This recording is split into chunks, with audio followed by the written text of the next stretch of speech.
Well, good morning, everyone. This is Jim, and I want to thank you for stopping in and checking out our podcast this week on as we continue our series on the big story of the Bible.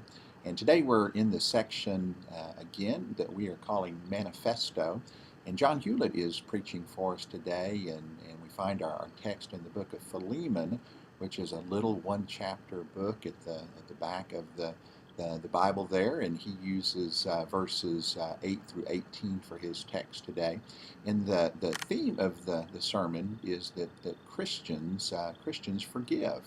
And we're talking about this new manifesto that we live. There are certain traits or characteristics that we take on in our lives. And so today's sermon is about what forgiveness is all about. And Philemon is a book that's built around this beautiful story.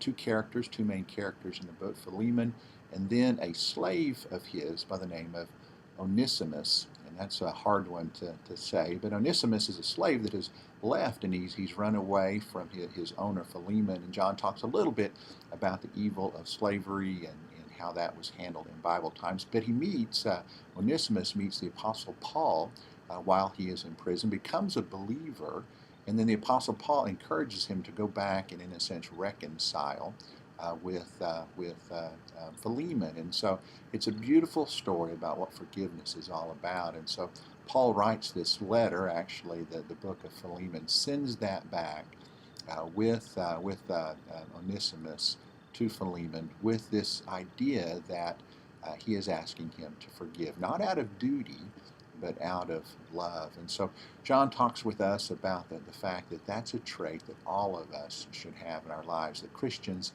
should be marked by this willingness to forgive. And so it's a great sermon today. I know you're going to get a lot out of that. I know all of us have relationships in our lives where we could apply forgiveness too. So I hope it'll be one of those sermons that you'll listen to and that you'll really enjoy, but also very, very practical, and that God would speak to your heart on this concept of Christians and forgiveness. So again, thanks for checking in with us and keeping up with the big story. Take care.